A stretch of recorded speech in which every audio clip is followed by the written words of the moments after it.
Que a paz do Mestre Jesus possa nos envolver hoje e sempre. Meu nome é Geraldo Mariz, sou um trabalhador voluntário da Casa de Gararmon.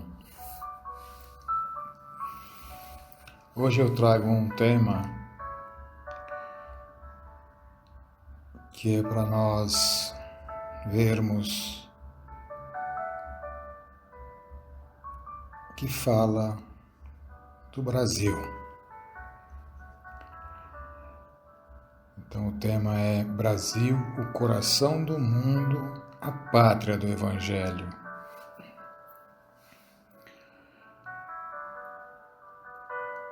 Nós estamos morando em um país privilegiado. Este país foi escolhido por Jesus para ser o coração do mundo, a pátria do Evangelho. E nós conhecemos o Brasil historicamente, mas nós ainda não nos aprofundamos como ele surgiu na realidade. Então eu vou falar em poucas palavras porque, se nós entrarmos a fundo, é rico em detalhe demais tudo isso. Então eu vou fazer um resumo para que nós possamos saber um pouquinho mais como surgiu. Então, historicamente, sabemos do Brasil em sua descoberta pelos portugueses. As caravelas de Cabral, aqui chegando, aportaram em Porto Seguro. Enfim, não imaginamos que tudo foi arquitetado no plano espiritual para que isso acontecesse. Jesus sentiu a necessidade de implantar o Evangelho em outras terras, porque onde foi implantado, as pessoas não estavam realizando o que ele queria. O pensamento cristão dentro das doutrinas do amor e da liberdade. A caravana do Mestre, deixando um rastro de luz na imensidade do espaço, encaminhou ao continente que seria mais tarde o mundo americano. Encontrou-se as matas virgens e misteriosas, as aves com seus cantares, as flores nas árvores, o perfume do mar, o oxigênio da selva bravia, sentindo seu largo potencial de energia e bondade, e cheio de esperanças, perguntou a um espírito chamado Eliú: onde fica nestas terras novas o recanto planetário, da qual se enxerga no infinito o símbolo de redenção humana? Esse lugar de doces encantos, mestre, fica mais para o sul. Mãos erguidas para o alto, como se invocasse a bênção do seu Pai para todos os elementos daquele solo extraordinário e opulento, exclama Jesus: para esta terra maravilhosa e bendita será transplantada a árvore do meu evangelho de piedade e de amor. No seu solo dadivoso e fertilíssimo, todos os povos da terra aprenderão a lei da fraternidade universal. Aqui, Eliú, sob a luz misericordiosa das estrelas da cruz, ficará localizado o coração do mundo. Sendo assim, no dia 7 de março de 1500, foi preparada a grande expedição de Cabral rumo à Índia, que teve seu rumo desviado, chegando ao local designado por Jesus, no hemisfério sul, a Porto Seguro, chamando Terra de Santa Cruz. Jesus, adiante por ver nascer o local que ele designou para implantar o seu evangelho, fora do velho continente, dirigiu-se a um de seus elementos mensageiros na face da órbita terrestre, em meio do divino silêncio da multidão espiritual, sua voz ressoou com doçura. Ismael, manda meu coração que doravante sejas o zelador dos patrimônios que constitui a terra do cruzeiro. Esse nome, porque aqui avistamos a constelação do Cruzeiro do Sul. Reúne as incansáveis falanges do infinito que cooperam nos ideais sacrossantos da minha doutrina e inicia desde já a construção da pátria do meu ensinamento. Ismael agradeceu e começou seu trabalho incansável. Se olharmos a composição geográfica do Brasil, todos seus contornos, podemos imaginar um coração. Por isso, o coração do mundo. Ismael, aos longos de todos esses anos, deparou-se com inúmeros problemas, com invasões inglesas, francesas, holandesas, isso tudo gerando grandes conflitos, até mesmo confrontos sangrentos, porque aqui era encontrado ouro com abundância, pedras preciosas e também madeira, como o pau-brasil. Por sua vez, para expandir nosso território, era necessária mão de obra e começou aí a escravidão, trazendo negros da África, mais precisamente de Angola, para realizar as tarefas mais árduas. Ismael percebeu os problemas que estavam acontecendo. E um belo dia encontrou-se com Jesus para expor os problemas e Jesus disse a ele para acalmar seu coração, porque essas coisas estavam previstas para a purificação dos povos e precisaria também respeitar a vontade dos humanos que foram escalados para a implantação do coração do mundo e que no tempo certo seria resolvido.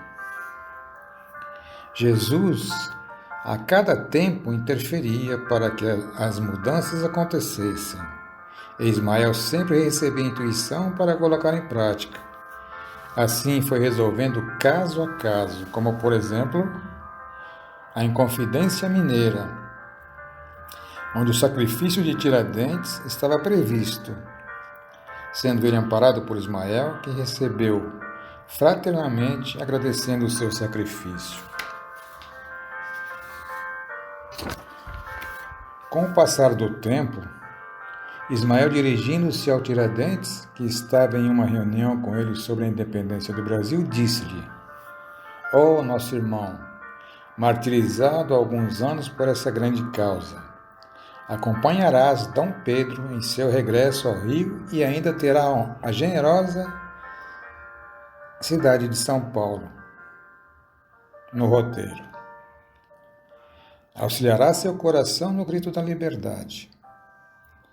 Uniremos assim, mais uma vez, as duas grandes oficinas do progresso da pátria, para que sejam as registradoras do inesquecível acontecimento nos fastos da história. Assim, D. Pedro procedeu o grito da independência ou morte, sem suspeitar que era dócil instrumento de um emissário invisível que velava pela grandeza da pátria. Esse emissário era o Tiradentes, que o acompanhou no grito da independência. Olha como o plano espiritual preparam as coisas e recompensam aqueles que trabalham para a seara do Mestre.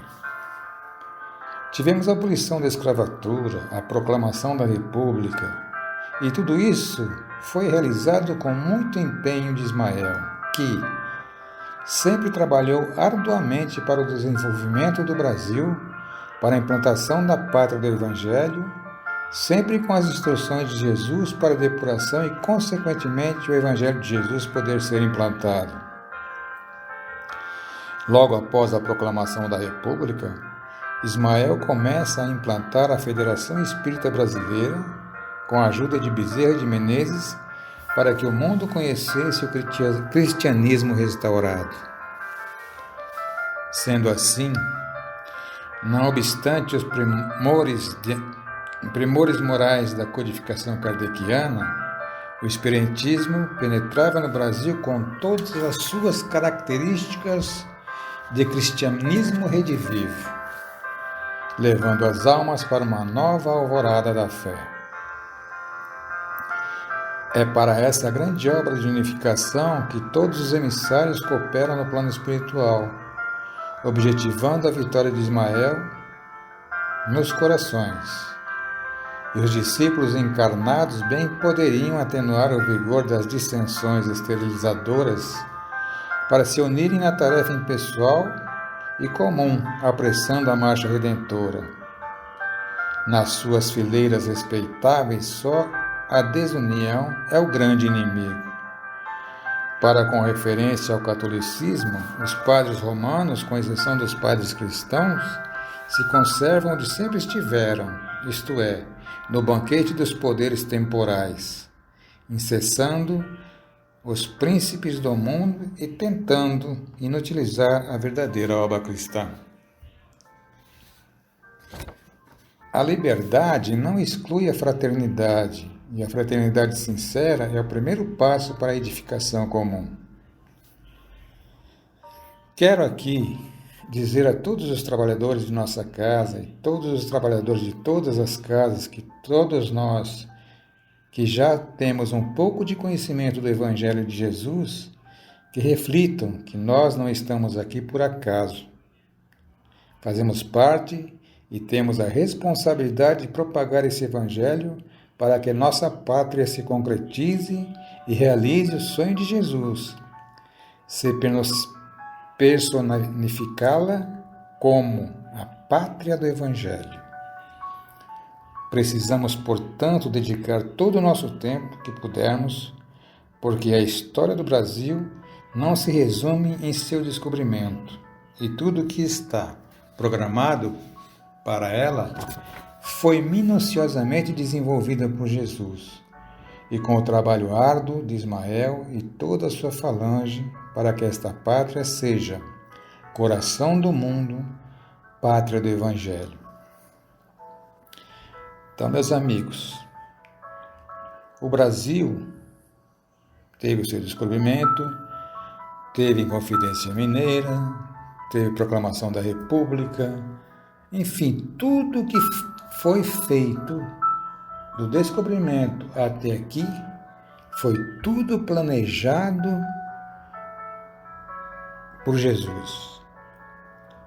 Nossa pátria vem sofrendo mutações, vem passando por diversos problemas, mas tudo isso está programado. E nós seremos o celeiro do mundo, a pátria do Evangelho. E nós não estamos aqui por acaso. Nós que já temos conhecimento, fomos escolhidos por Ele para continuar essa obra, amparado por Ismael. Então nós também temos essa responsabilidade de ajudar.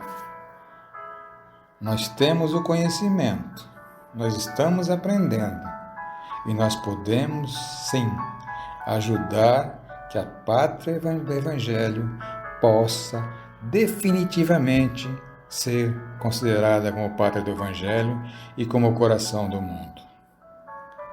E vale lembrar que a mocidade da nossa casa nos anos 90, se não me falha a memória, em 93, montaram uma peça chamada Brasil, Coração do Mundo, Pátria do Evangelho, em um evento da mocidade que teve algo em torno de 600 jovens, e não houve quem não se emocionasse com uma maravilhosa apresentação, retratando tudo o que aconteceu dentro do ensinamento do próprio livro.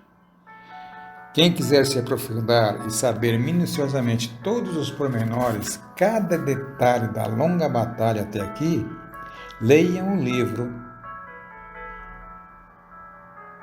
Brasil, o Coração do Mundo, a Pátria do Evangelho, que é rico em detalhes. E poderemos sentir que Jesus conta com todos nós nesse trabalho incessante que Ele preparou para nosso país. O livro Brasil, Coração do Mundo, Pátria do Evangelho foi psicografado por Chico Xavier, pelo espírito de Humberto Campos.